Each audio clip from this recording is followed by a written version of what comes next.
Hello! And welcome to our ninth newsletter. Hooray! I don't know what we're going to do when we get over 9. I mean, over 10. Anyways, we have a lot of ground we want to cover. It's been a while since our January newsletter. We want to talk about how our travel went in January. We want to talk about how our 50% goal went. And we want to talk about what is coming up next. Would you mind talking about our travel, Heather? Yeah, so we got to go to Houston, as y'all know, because we did ask for a prayer from so many of you, and we also asked if anyone knew people we could meet with. And so our Houston trip was really awesome. We thought it was so amazing how the Lord provided people to meet and small groups to meet so perfectly that we had several nights in a row with a small group on each night, that they didn't overlap with one another. There were no complications in the schedule. And it was so wonderful. And we felt so welcomed to be able to share with so many people about this ministry in Japan. And there was so much interest and just genuine, just wow, okay, people go to Japan for missions and it's important. And the second largest unreached people group, and and just a lot of great interest, and that was really a blessing. So our time in Houston was really sweet. And we even had time a little bit outside of Houston in Beaumont. So Beaumont has 2 different PCA churches out there, and they're actually friends, and it's really cool to see how they talk together and work together. But both of them were really interested in getting to know us better. And one of the churches, we got to meet with people who are on their missions team, and they just wanted to hear our story and know more about us. And it looked like they were considering partnering with us, and we're just praying about what God would do on both ends there. And so that was really incredible. And the other church there, they actually had us come and speak at one of their services. So they give time during their service for missionaries to come in and be able to talk about what God is doing around the world. And so we came and we were able to give a presentation, and there was time for questions, and people had great questions. We got to meet people afterwards. And after the service, there was a dinner, and getting to meet all the people we got to meet was just really a pleasure. And we had a table set out with Japanese candies and with Japanese materials, and people were able to meet us and sign up for our newsletter. And it was just really, really wonderful. It was sweet because our kids also got to play with a lot of other kids too. And we really enjoyed just seeing them get along with other children and just jump right in and play and get to know people. And speaking of our kids, they did so great on that trip too. We only took Clive and Lily with us, and they got to see so many of their friends from when we had lived in, when we were living in Houston. They got to go back to their school for a day and see their friends there and have lunch with them. And then because there was a huge freeze, there was birthday parties too, our nieces didn't have to go to school that day, and so that gave them a whole day to play with their cousins and just enjoy some really sweet family time that they wouldn't have had otherwise. So it was really such a joy and such a gift to us to have that time. And while we were in Houston, we also went to the Houston Metro Presbytery, and that was really great, and we got to make some connections there. And then we started to head back to Albuquerque, and we went to Albuquerque because there was a church in Albuquerque, a PCA church, that wanted to have us speak at their Sunday morning service, just a brief 5-minute period, but it was really wonderful, and it was kind of cool because they're actually meeting in a YMCA that I grew up going to, and I was also a lifeguard at for many years. And so it was a really cool experience to be able to talk at that church. And it was also funny because when we walked in the doors and I looked at who was up on stage, there was my 7th grade English teacher. And so it was really funny to be like, oh, wow, that's hello like a blast from the past. So that was really cool. And it was great to just meet the different people there and to have their interest. And we also got to lay out our table of Japanese goodies and stuff, and got to meet people, and people signed up for our newsletter. So welcome to our newsletter. You've got our mini updates already, but this is our first real one. So. And after Albuquerque, Heather May went on to Santa Fe with the kiddos, and I went down to Las Cruces for the Rio Grande Presbytery, and that was really cool. There was there's some family history in the city. We'll talk about in the further stories section, but I also got a chance to talk to the presbytery on the floor of the presbytery, and that was such a great opportunity because several pastors came afterwards and just kind of wanted to know more, and they're like, oh, that's who this guy is. So that was such a great opportunity that I got to speak on the floor there, and got to make more connections with pastors around the state. So that's right. That's really cool. So that was our big trip all around the place. And thanks to that big trip and also some more communication with a lot of other people that we've met with recently and met with a while ago. Everyone knows we've been sending out these mini updates to reach a goal of 50%. We wanted to reach that goal at the end of January, though we had pushed it to the middle of February. And what's really incredible is we set that day for February 20th.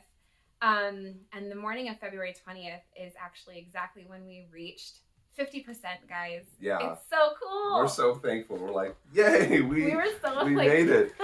And it seemed like such an impossible goal because February 6th, we were at 34%.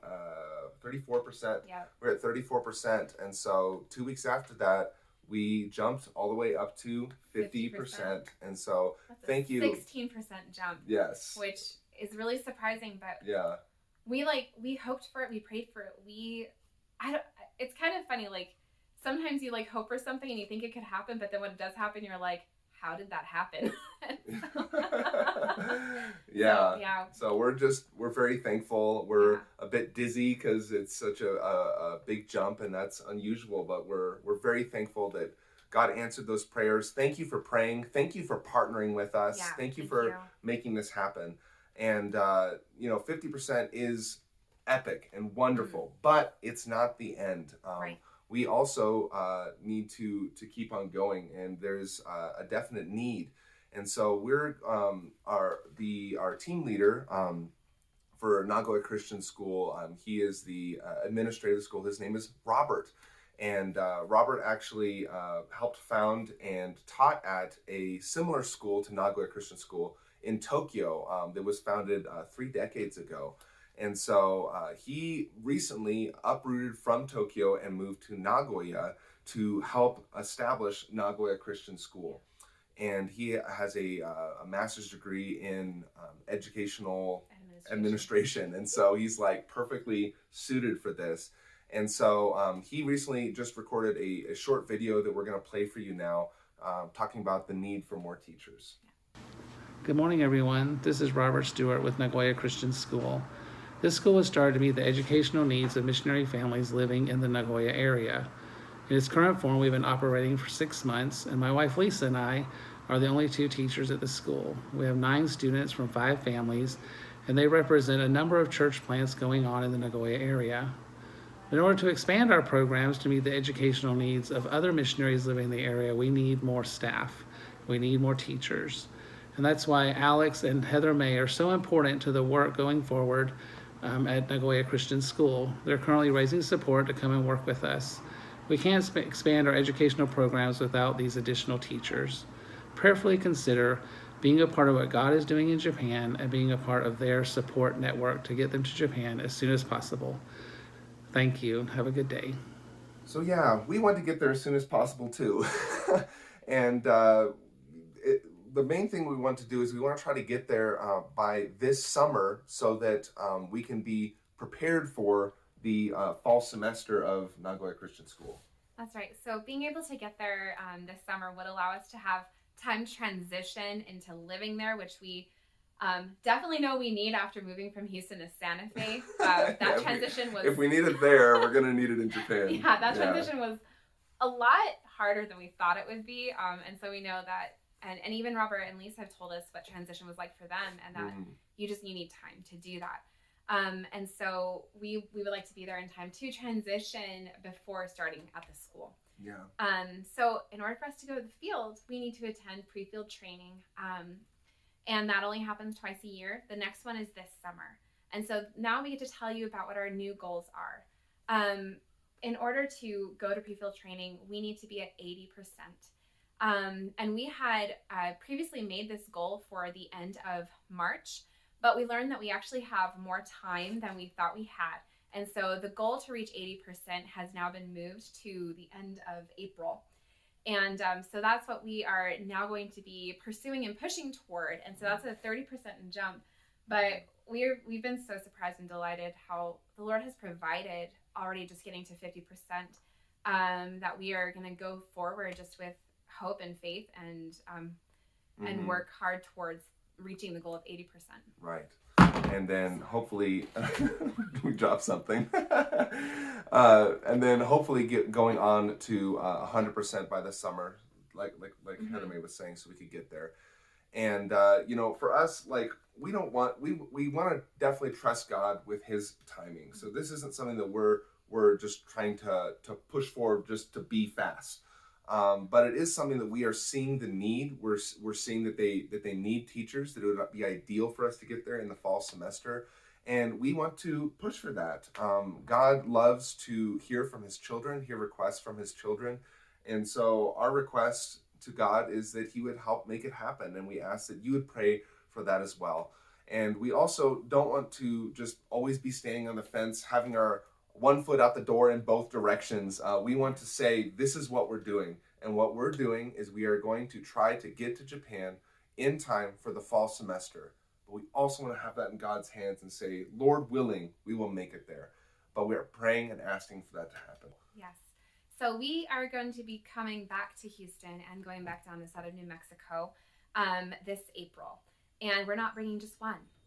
We're not bringing just 2 or 3, but we are bringing all 4 of our munchkins with us. Yes. And so we'll bring all 4 kiddos to Houston and enjoy, because this might be our last time being able to go to Houston and seeing all the people we love and catching up with people we haven't been able to meet with yet. And so, yes, we'll be going there in April. And we're going to try and be there for a longer period of time. The first time we went, I was there for a week. Heather was there for a week. So we were both there for a total of 2 weeks. This last time we were only there for 1 week. We want to spread it out a little bit more this time, especially having all 4 kids with us. So we'll be there a good chunk of April. We haven't finalized our plans yet. So look forward to our next newsletter with that. Yeah. So we are looking forward to that. Yeah. So, yeah. Oh, that means so y'all, if you know people who are interested in supporting missions, or they've talked to you about their heart for supporting missions, or people who even have a great interest in Japan and supporting missions in Japan, would you please let us help us get in contact with those people, because we would love to meet with them. We would love to tell them about the ways that the Lord has made us and provide an opportunity to meet some of the needs that Japan has. Yeah. So thank you very much. And that concludes the main part of our newsletter. So thanks, guys. We're going on to further stories. So the first thing we're going to talk about, actually Heather was going to talk about.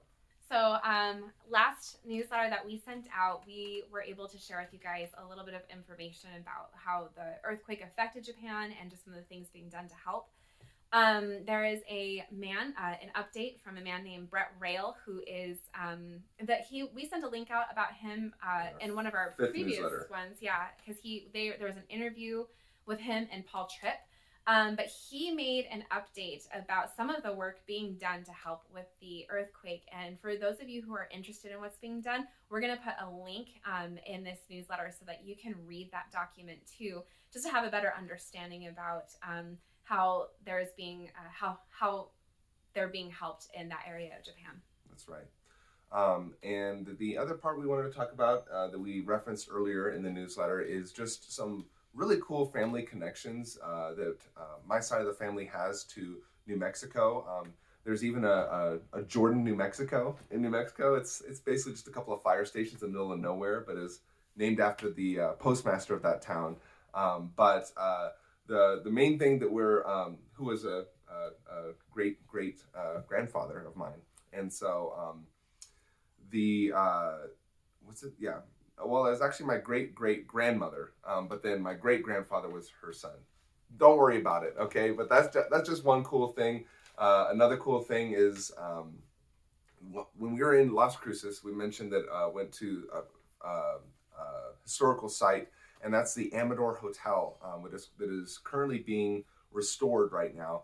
And the Amador Hotel was owned by Martin Amador, who is my great grandfather. And so it's on Amador Street, which is really cool. And it was thanks to him that the railroad ended up going through Las Cruces rather than going through Mesilla. And it's the reason why Las Cruces is the second most populous city in New Mexico. So it was just really cool to be able to see it for myself after having heard about it several times from family members, and to be able to make that connection. And we also drove past the Fabian Garcia green chili research. And so Fabian Garcia actually married into the Amador family, so related to him as well. But he's the one who discovered the strain of green chilies, or in Texas they call them Hatch chilies because they're grown in Hatch, New Mexico. But he discovered that strain of chilies that is still used today. So it was really cool to just be down in Las Cruces and see those connections to my family's history. Yeah, and it's so cool because our kiddos got to drive through Las Cruces with us once, and Alex got to tell them about their great grandpa Amador, and they just thought it was so neat that they had these family ties to Las Cruces.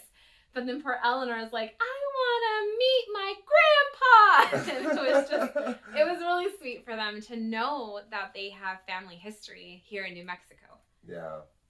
So thank you so much for joining us, and that's the full end, and we'll see you guys next time. Thank you. Bye. Bye.